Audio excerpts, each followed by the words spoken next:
You're listening to Community Health Watch on WNHHLP 103.5 FM, New Haven's home for community radio. Insightful conversations, impactful ideas, and voices shaping our community and beyond. Let's begin the dialogue.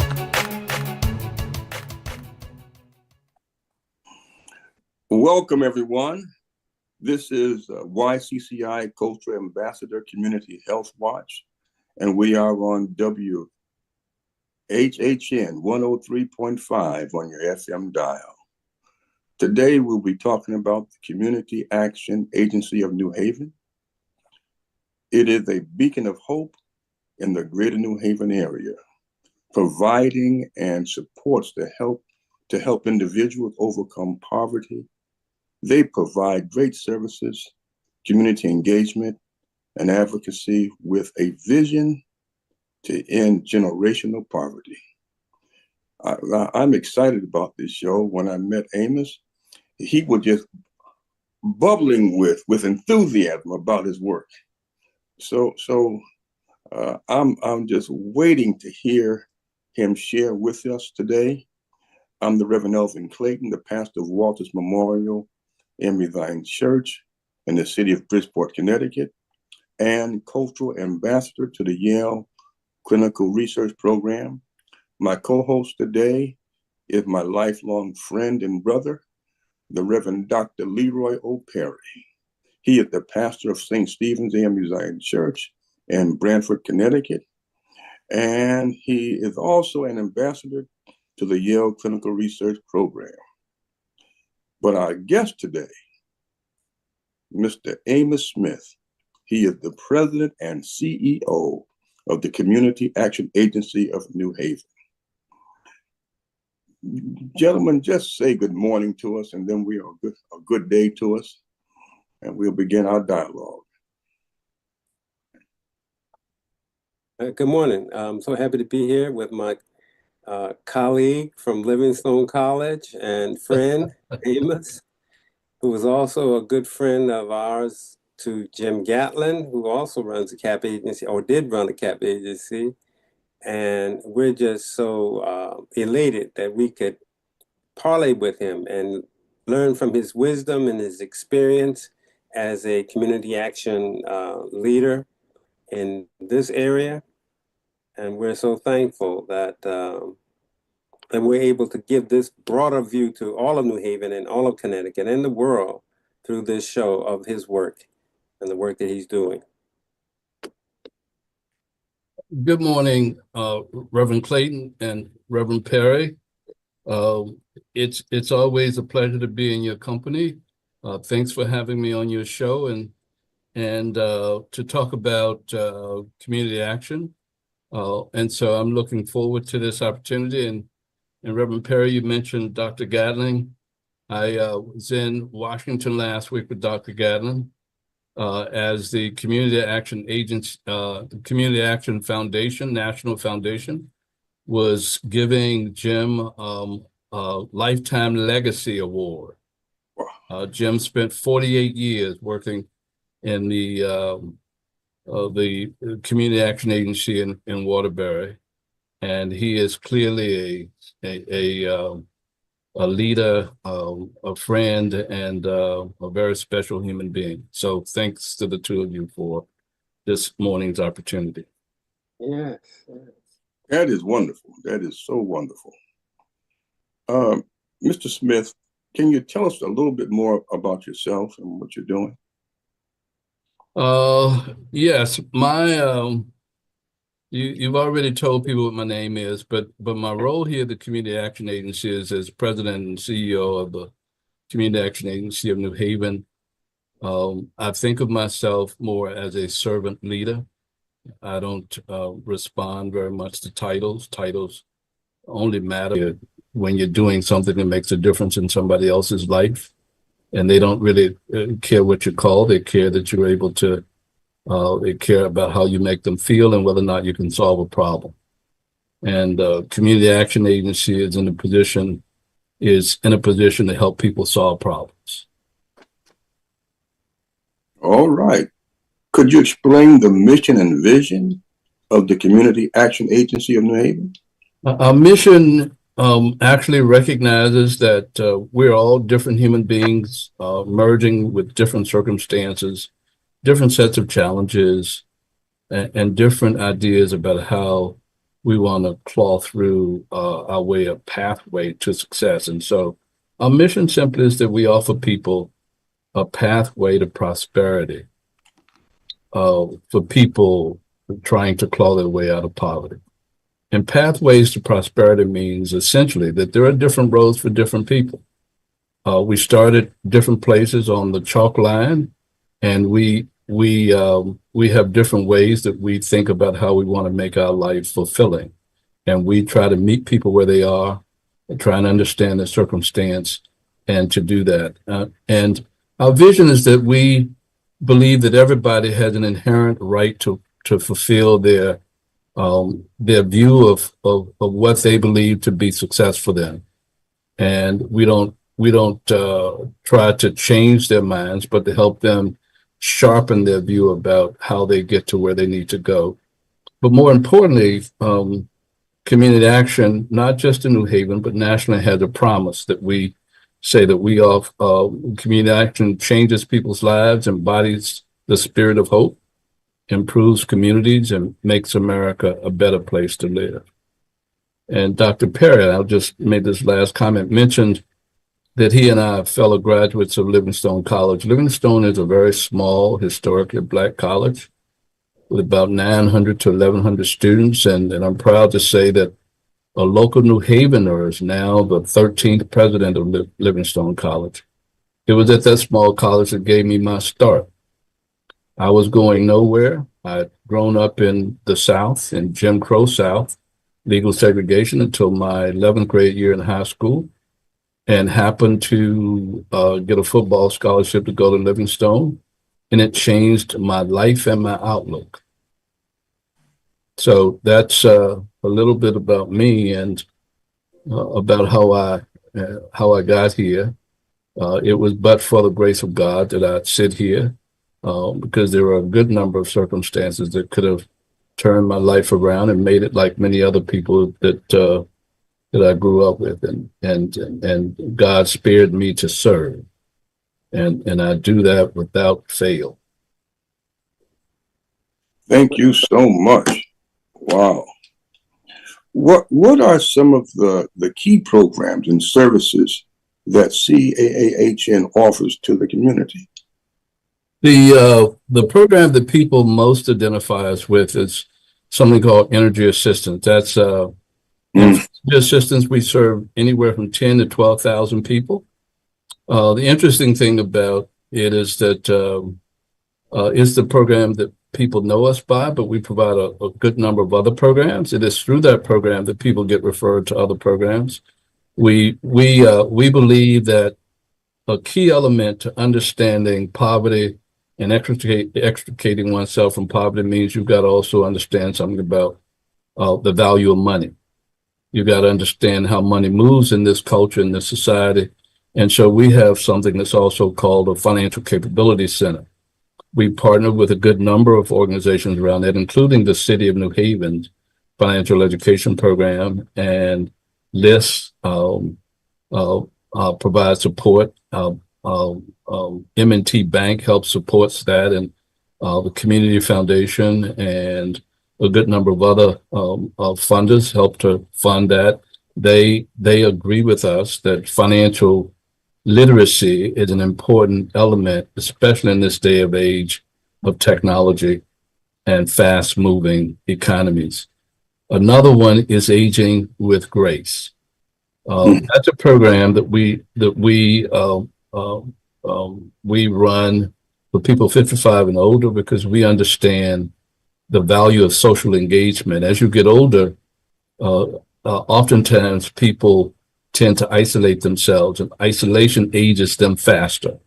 Aging with Grace provides an opportunity for people between typically 55 and 70 or 80, an opportunity to get out, to be among their peers, to share social gathering together.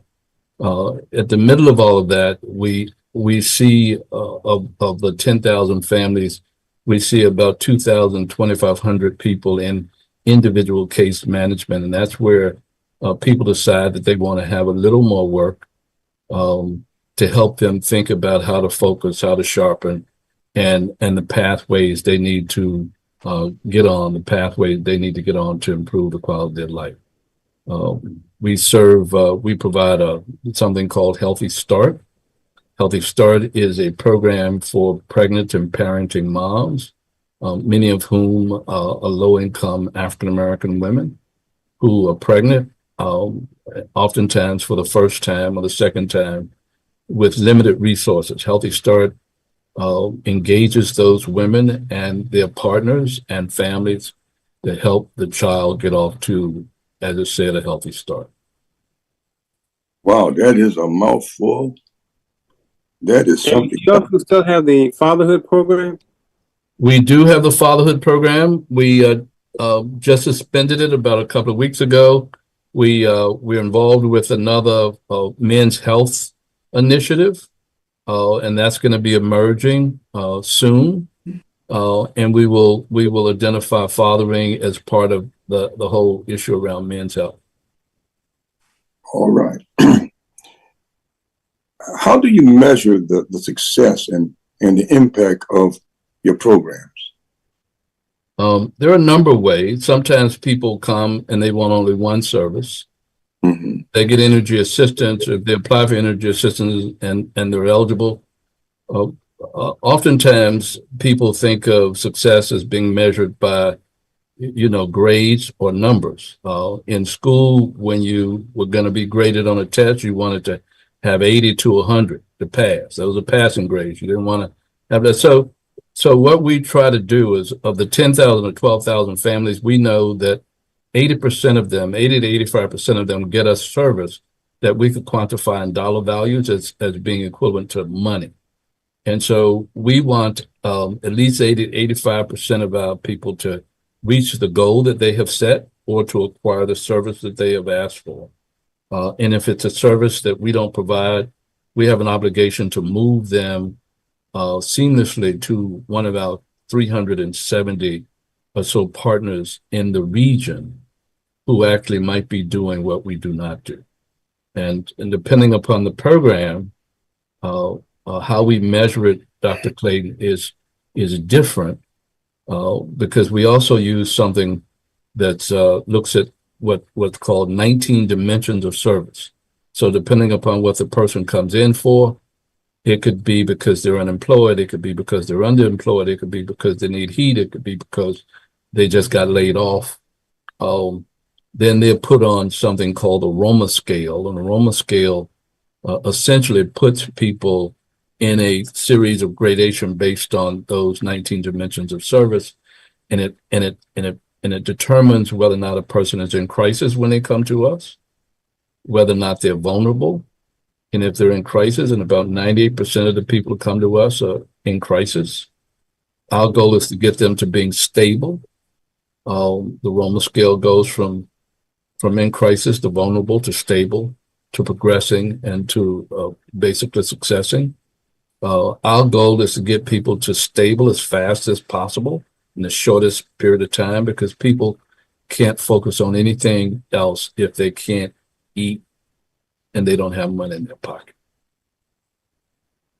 If I was in church, I'd say amen. Yeah, Amos, at New Opportunities, I think they use the same scale, a similar scale anyway. The same. They use the same. Okay. Yeah. Mm-hmm. So one of the things about that intake that I like is that it goes through like a litany of social determinants. So are you dealing with mental health issues, or do you have food?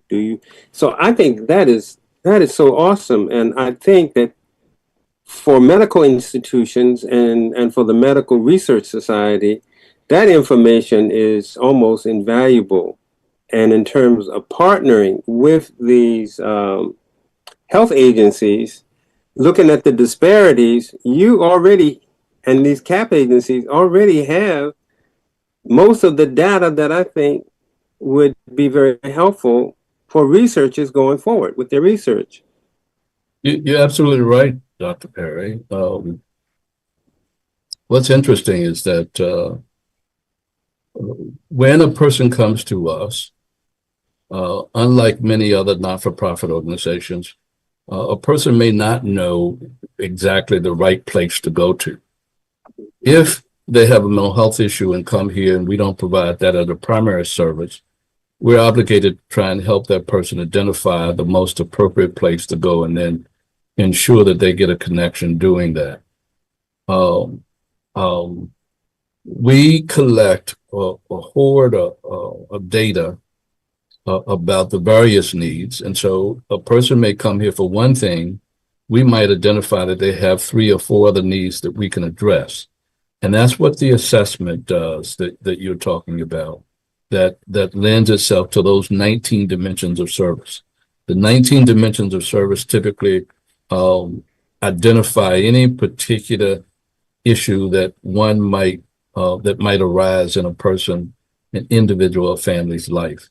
And our obligation is to help them begin to address that if they're willing. Obviously, no, we can't force people to do anything they're not interested in. Some people will come and they will come for one thing like energy assistance. And even if they have some issues around limited income, may not have an interest in working on that. And so we meet people where they are and we work with them within the time that they want to make available. But, poverty it's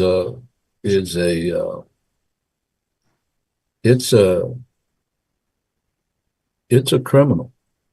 It steals people's future. It robs them of their hope.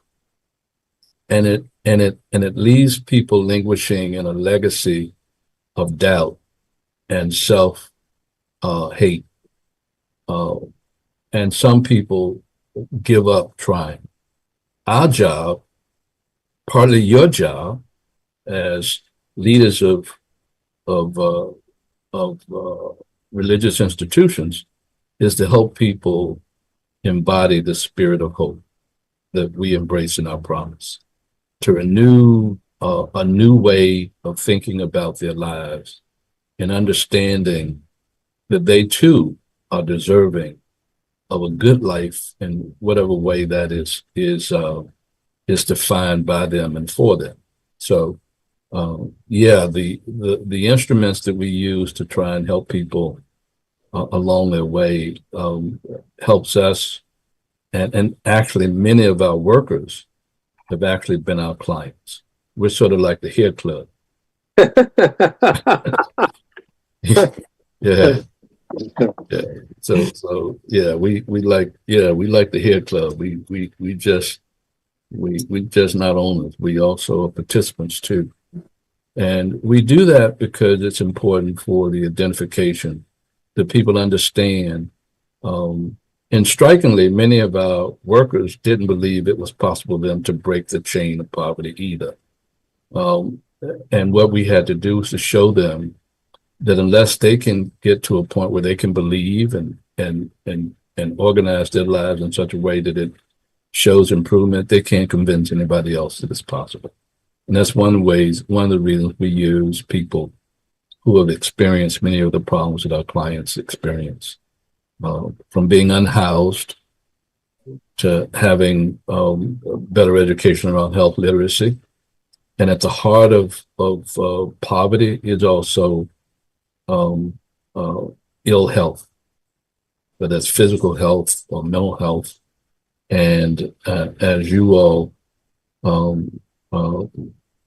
doing with YCCI, one of our opportunities and challenges is to educate people about the fact that there are options and opportunities out there that can help them become clear about their circumstance and their situation. And so we do that here at Community Action too. Yeah, let me say that, I think folks just don't really understand the true value of your agency and of the CAP agencies. I've known people, in fact, I know people personally who've gone to your agency who were in foreclosure and came out still owning their house, getting themselves back on track.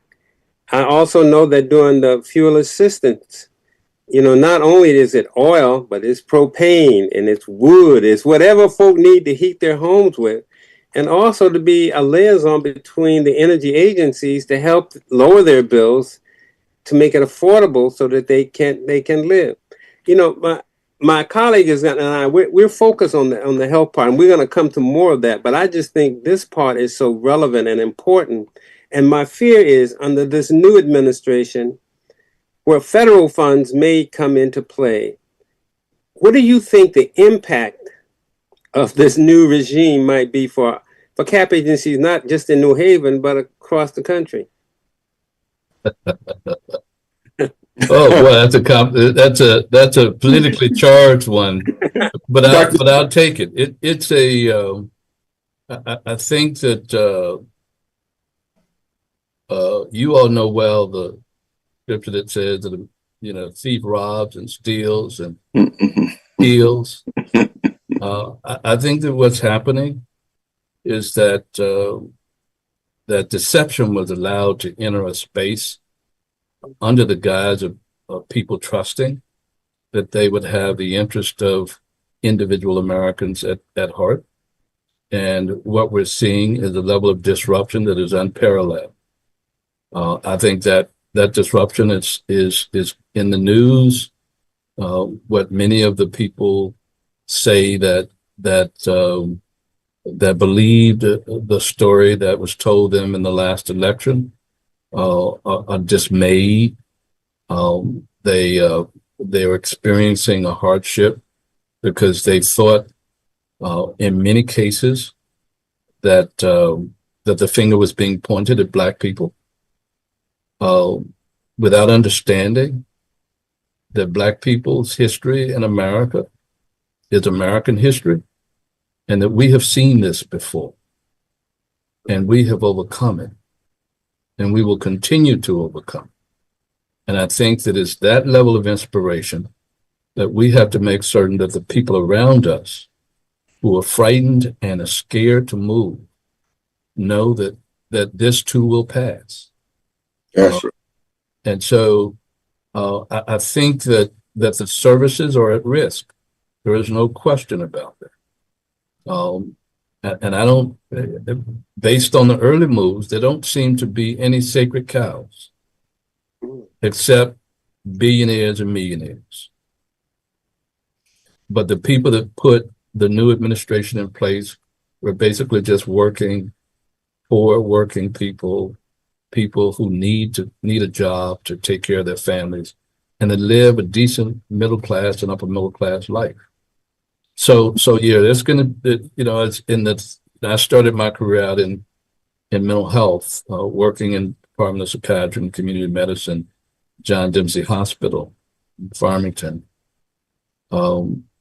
We had an old saying that in the process of a clinical success, that it gets worse before it gets better. And hopefully we're seeing the worst of it right now. But let me just put a plug in for a moment. We're listening to WNHH 103.5 on your FM dial. Go on, Doctor. You can continue. And you might have heard that last Thursday or Friday, the city of New Haven joined with 5 other states around the country to sue the administration over an award, a couple of awards that averages about $30 million in New Haven alone, and 5 states and 11 nonprofits filed a suit in federal court, demanding the release of what they believe is rightfully was awarded to them for programs in many cases they had begun and had partners, community partners, to deliver on the service, and the administration was withholding monies that they rightfully deserved to receive. And so on behalf of themselves and their constituencies, a suit was filed.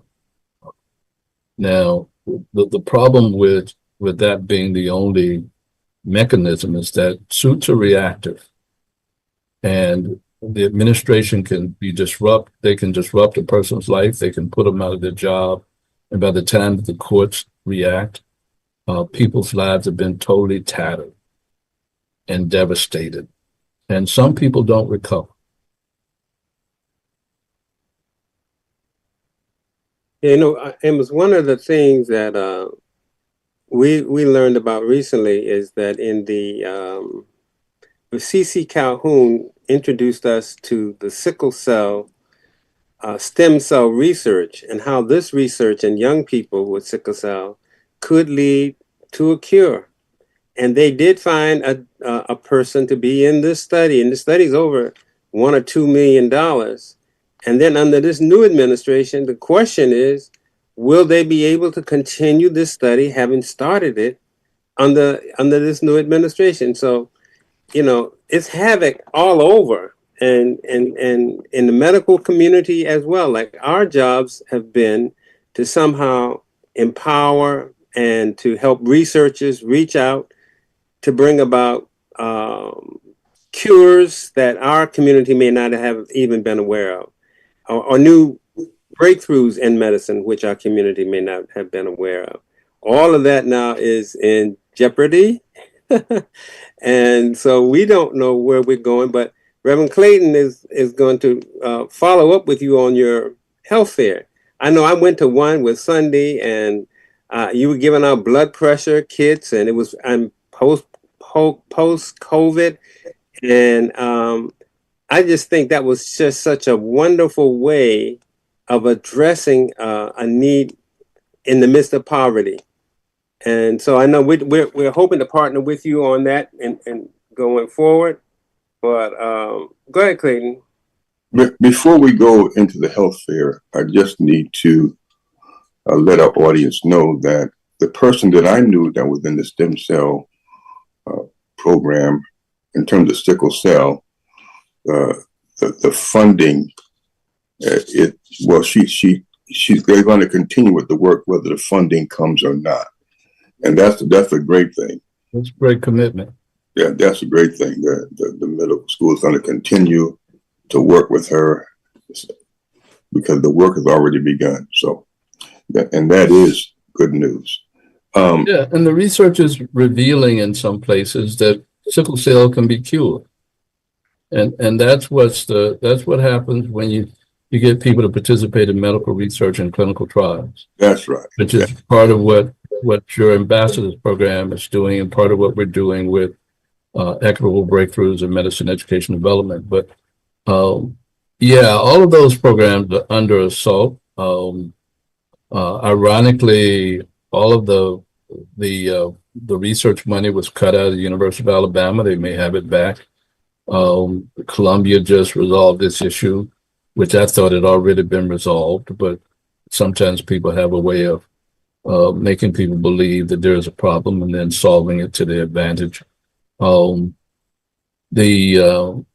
health and healthcare is important. In a meeting Monday a week ago, I said to some of our staff and to some of my colleagues at Yale, if you want to understand the process that is being laid out by this administration, go back and read a very famous book by Paulo Freire called Pedagogy of the Oppressed. Go back and look at the African-American history and arrival on the American shores, John Hope Franklin, and that one of the things that happens when people begin to oppress is they begin to restrict language. They cut you off from the means of living, which at this point, a meaningful income or meaningful work. Then they restrict your location. They restrict your movement. And all you got to do is look at these orders and how they're coming down and what they've designed to do. So they have everybody searching how to pull out language that has to do with Black diversity, inclusion. And so you began to control people by language. You narrow them to a community. You look at the other community order that says that the restrictions that were designed to correct past um, deeds have been lifted. I was chatting with somebody, whatever your thoughts are about the Second Amendment, Black people are the only people who don't believe in the Second Amendment, don't believe that people have a right to bear arms, but everybody else do. Well, how does that happen? That's just not by mistake. We're supposed to be able to benefit from anything that's in the Constitution. So why is it that Black people are more afraid of the Second Amendment? Because coming out of Jim Crow and coming out of slavery, it was illegal for us to have a gun, unless it was to go hunt for the master. And so when guns were made available to us, they were made available in illegal ways. And so we began to be acculturated to the fact that a gun was not our friend. It was not something that you could use for sports and other kinds of things. And so when people talk about the Second Amendment, we close our ears. We don't want to hear about it. But we have a right to bear arms as anybody else. It's just an example. I'm not encouraging anybody, but I think that it's time for us to open our eyes. In the competing run last year, Kamala Harris said, "We're not going back." Now you have to process what that really means under this administration. My. Dr. Smith, can you tell us about the health fairs that you sponsored in the past, and tell us about the one that you will have in May of this year? Our health fairs have been inspired by the needs of the people that we serve and the communities that we serve. Mm. We don't make up any ideas in a closed room here. We're required to do a comprehensive community needs assessment every 3 years, and we're required to update that assessment annually. Part of the way that we got into health and healthcare directly was during COVID. We learned that people who were cut off from access to vaccines and to test, COVID test, were our clients and other people like us. They were elderly people who didn't drive and dependent upon public service, but who couldn't get to drop-off sites where food was needed.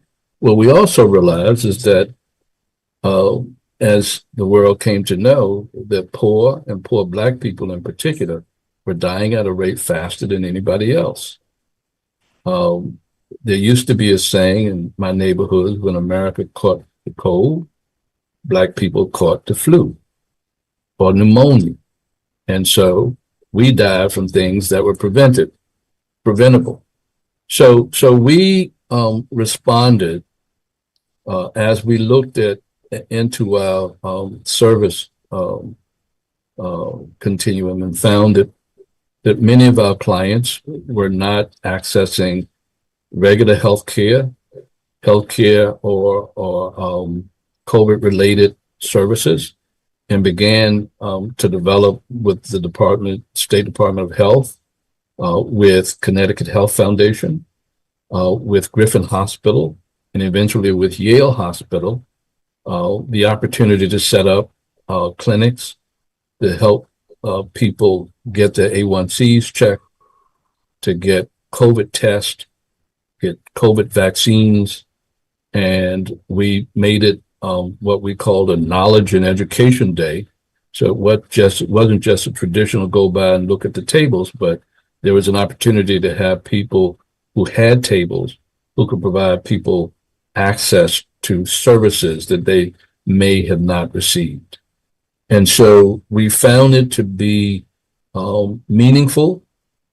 We received an opportunity because one of the things we found during years 2021, 22, and 23 was there were many of our clients who actually were being served at community health centers in the hospital, but who had not gone to the hospitals or to the clinics, because in order to go to the clinics, they had to wait for long hours.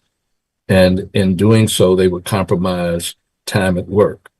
And many of our clients don't get paid if they don't work, but they're not full time.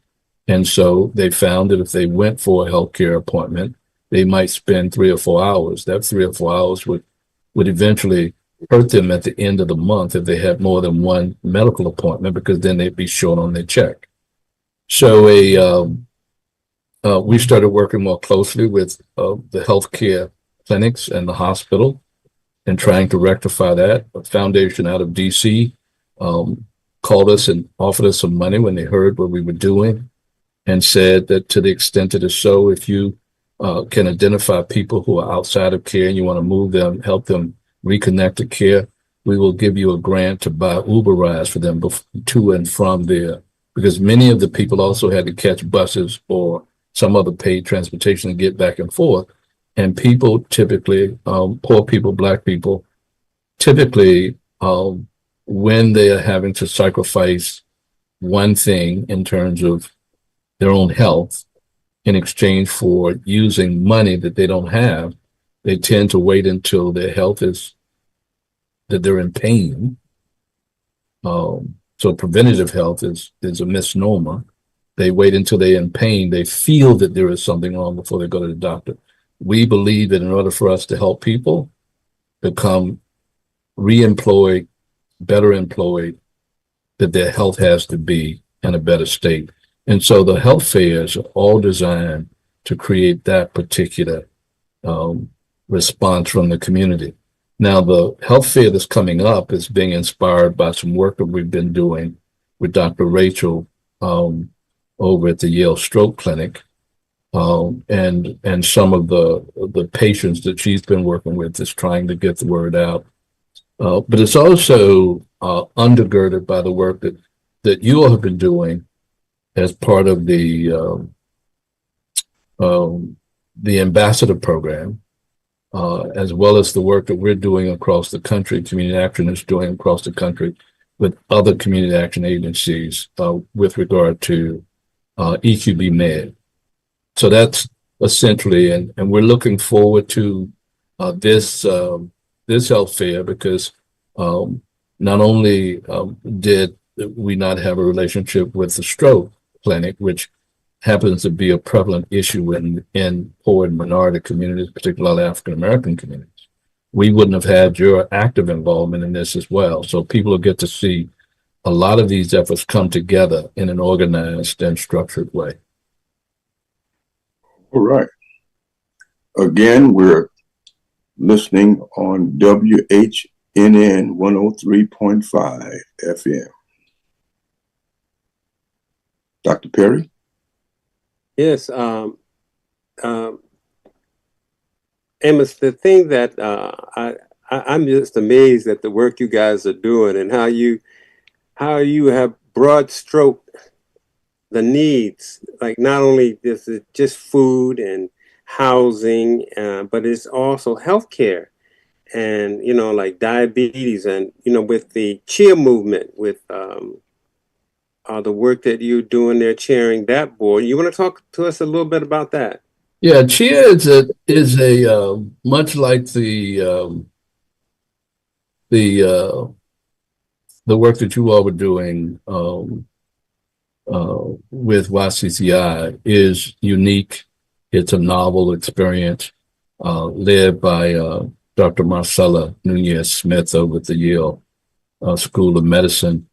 But it's an opportunity to bring community and medicine together, to begin to close the gap on some traditional structural barriers that prevented the community from understanding what researchers do, and to enlighten researchers about how to navigate their way in communities. So CHEER is an acronym for Community Health Equity Accelerator. And what the CHEER does has a guiding coalition, and Dr. Perry, you're one of the members on the guiding coalition. It brings a potpourri of people from academia, from research, and from various walks of life in the community. And I was asked to co-chair that with my good friend Virginia Spell, who's the president of the Urban League of Southern Connecticut. And the CHEER identifies the plan was to identify 3 different phases of work that would identify serious and intractable issues that affects the New Haven community, where something was thought should and can be done about it, but use a methodology and a process that research had typically left out. And that was a community engaged process and so the first phase of our work looked at pediatric asthma. The second phase is going to look at hypertension. And the third phase that we're vetting now, and we've been doing this now, I thought somebody told me it's 3 years already. But essentially, the Guiding Coalition debates a particular subject.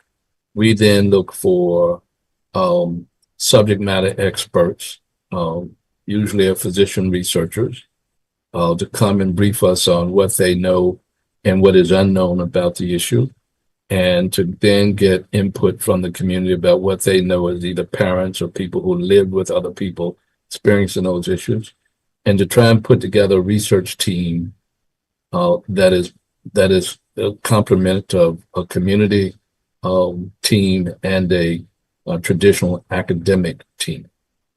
Together, those people will plot a multi-level research analysis, and we're looking for new, quick learning opportunities that if found, the research flourishes. If it doesn't, we kick it out of the accelerator and it goes to find another life. So we're looking for ways to try and see what we have been unable to see when it's looking only at a clinical researcher without community input, and through community involvement, we accelerate the opportunity for cure and change, and have that research positioned for larger study and an opportunity to win bigger grant dollars from NIH or from some other entity.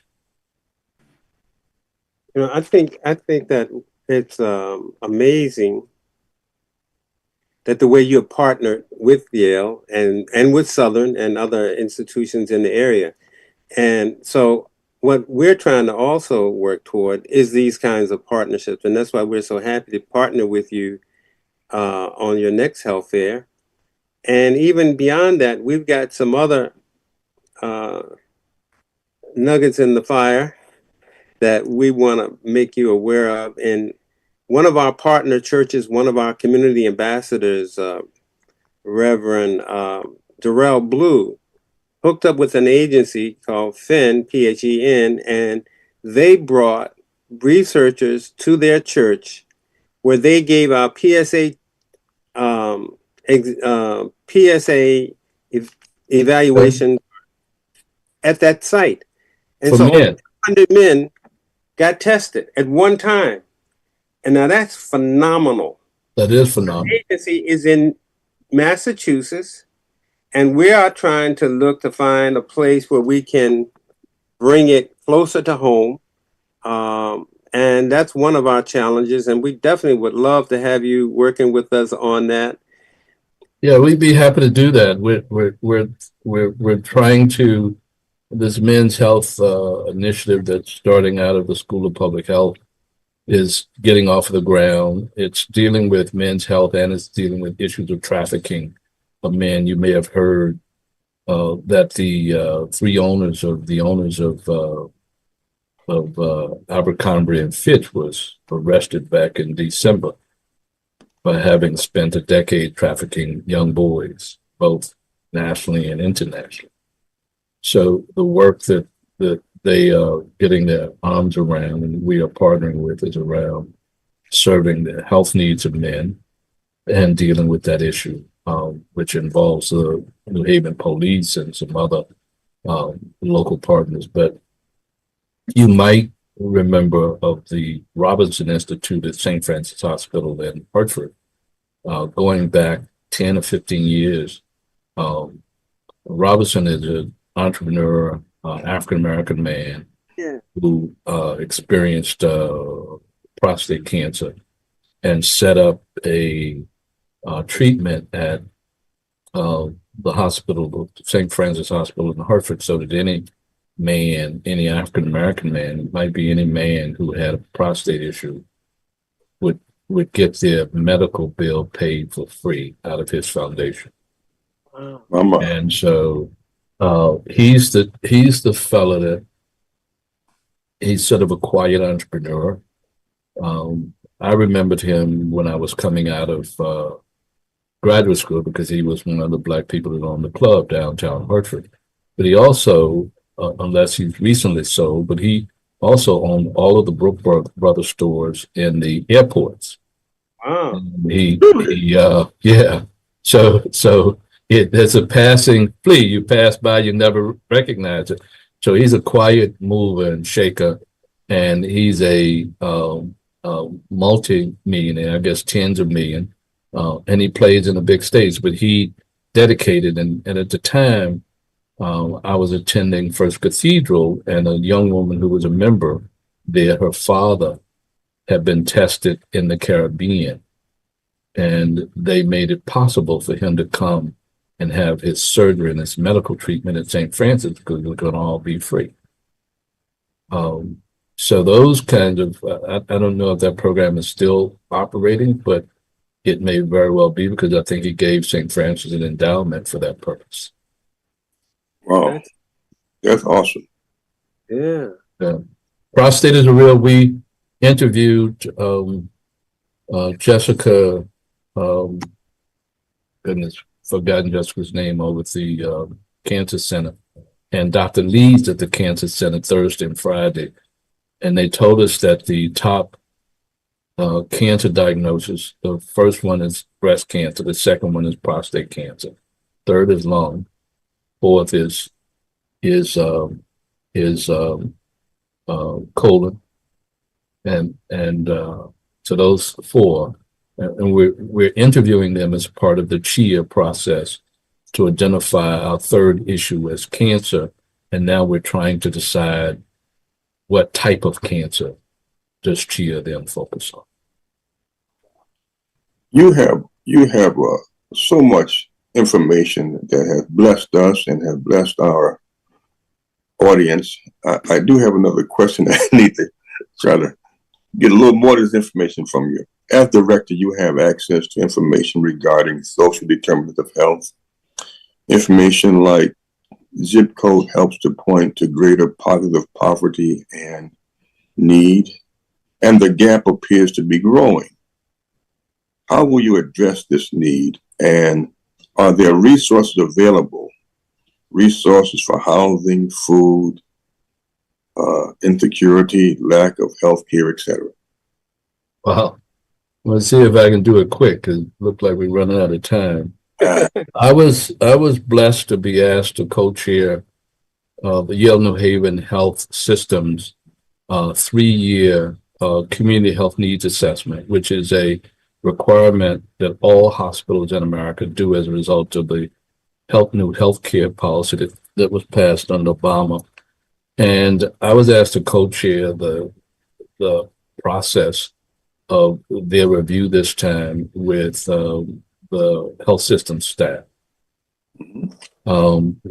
It's a process that involves what people typically think of now as the social determinants of health. One of the things we're doing is we wanted to reimagine the way that Yale had pursued this opportunity before and reimagine doing it better and different going forward. The issues are mirrored. The community has identified about 15 priorities. Of that 15, the hospital has narrowed them down to 2. In one of the calls I was on this morning, which is one of the reasons I was running late, is that the steering committee for the assessment and the Yale Community Health Partnership, we were talking about whether the community participants wanted to begin to further narrow that focus down to 2 additional ones. We don't know how that's going to come out, but whatever happens, Dr. Clayton, is that we will have to do this in partnership. Nothing good as it relates to the work of community comes when somebody's trying to do it alone. We're going to need a diverse group of partners. We're going to need to do what we're doing with CHIA, have researchers and academics and community leaders and grassroots people thinking about how we address the multiple and many needs. It's no wonder that mental health is an emerging issue. And some of that is because, and I may get a lot of criticism for this, but we've emerged into an excuse-making economy. Whatever people tend not to succeed at, they have an excuse for it and they want to be allowed to hold on to that excuse. Oh my. The little bit, when you think about what we call the challenge and change of difficult situation, people now call trauma. Everybody in this life is going to have a difficult time. It makes you resilient, doesn't just necessarily traumatize you. But we monetize the word trauma. And so everybody now says, well, you're, because you don't agree with me, you must not, you think you're trying to do something to me that's injuring my health. So we've got to figure out how to get our arms around how to communicate in this fast world. I got to wrap it. They're in my ear. All right. Thank you, Dr. Smith. It's been a great day, great conversation. Thank my co-host, Dr. Perry.